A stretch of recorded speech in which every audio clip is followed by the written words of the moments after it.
Þá koma öðru lið á dagskrá fjárhagsáætlun Akureyrarbæjar til máls tekur bæjarfulltrúi Heimir Örn Árnason.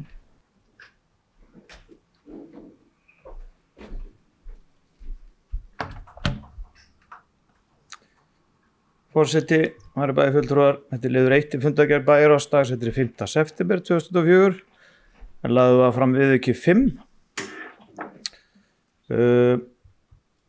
Þetta var samantekin viðauki frá nánast öllu sumrinu og ég ætla aðeins að útskýra það helsta.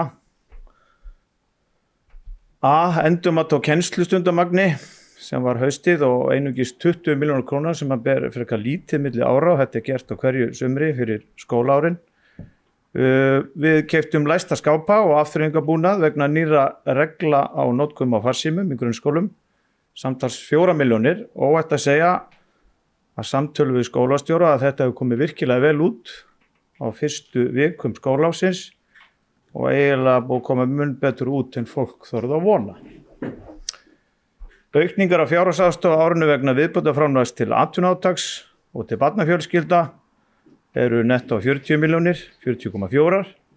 Þjónustu við börn í búsetuúrræðum samtals netto 20,4 milljónir og nýr NPA-samningur samtals 31 milljón.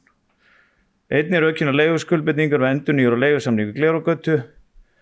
Það 764,5 milljón og færð sem eign og skuld og efnahag og hækkar fjárfestingar.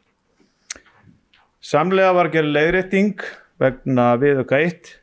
Það var launaáætlun fyrir tónlistarskólann sem hækkaði 21,1 milljón, gjaldfrjálsar skólamáltíðir í grunnskólum, tekjulækkun 102,2 en aftur á móti kemur framlög úr jöfnunarsjóði upp að 90,3 milljónir.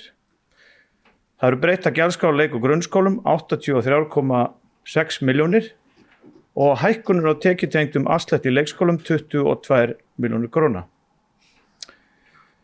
Þetta eru helstu viðaukarnir sem gerðir hér. Ég ber það upp hér til samþykkis og þakka fyrir mig. Það var bæjarfulltrúi Heimir Örn Árnason lokið mál sínu og orðið laust.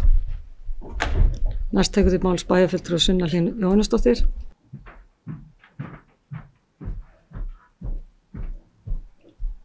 Forseti, ágætu bæjarfulltrúar. Ég ætla bara að koma hérna upp og gera grein fyrir atkvæði mínu. Að það vill svo þannig til að við leggjum marga viðauka í rauninni fram saman. Þannig að ef okkur hugnast ekki að samþykkja einhvern viðauka, þá gæti sýnst eins og við séum að hafna öllum viðaukunum sem bara alls ekki málið. Þannig ég fagna til dæmis viðauka vegna símafrís að við séum að leggja í kostnað við að fara í það verkefni sem ég tel bara gríðarlega mikilvægt verkefni og fríar skólamáltíðir þó mér sýnist að ríkið sé nú að dekka langstærstan kostnað við það. En það tvær ástæður fyrir að ég samþykki ekki þennan viðauka.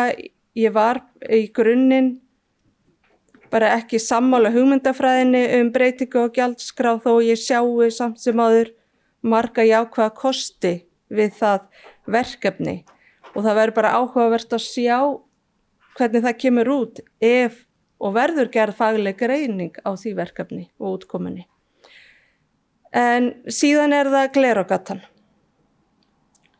Hér hér í rauninni verið að festa okkur í Glerárgötunni til næstu 15 ára, en það voru eiginlega búið að taka svo ákvörðun á síðustu kjörtímabili að byggja við Ráðhúsið og þetta var komið á 3 ára áætlun að fara í það verkefni.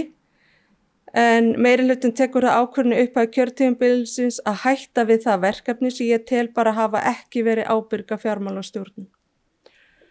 Og hér við þá að tala 6,7 milljónir á mánuði fyrir leigu í Glerárgötunni í 15 ár sem verða sirka 1,3 milljarður pluss vísitölu tengingu mánaðarlega. Og mér sýnist bara álíka þessum leigusamning að allar forsendur eru leigusalans þarna. Það eru alls konar undankomuleiðir í verði fyrir þá. Þannig að mér finnst við bara hafa sami frekar illa ef ég segja eins og Og ég tel að fyrir þessa upphæð hefðu bara geta farið langt með að byggja við Ráðhúsið undir þessa starfsemi.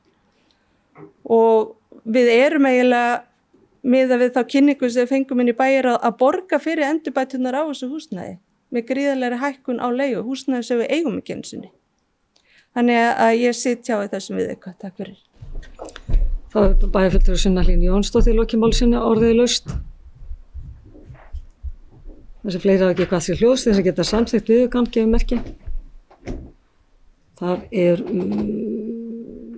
7. Þeir sem er á móti. Það er engin, 4 sem sitja hjá.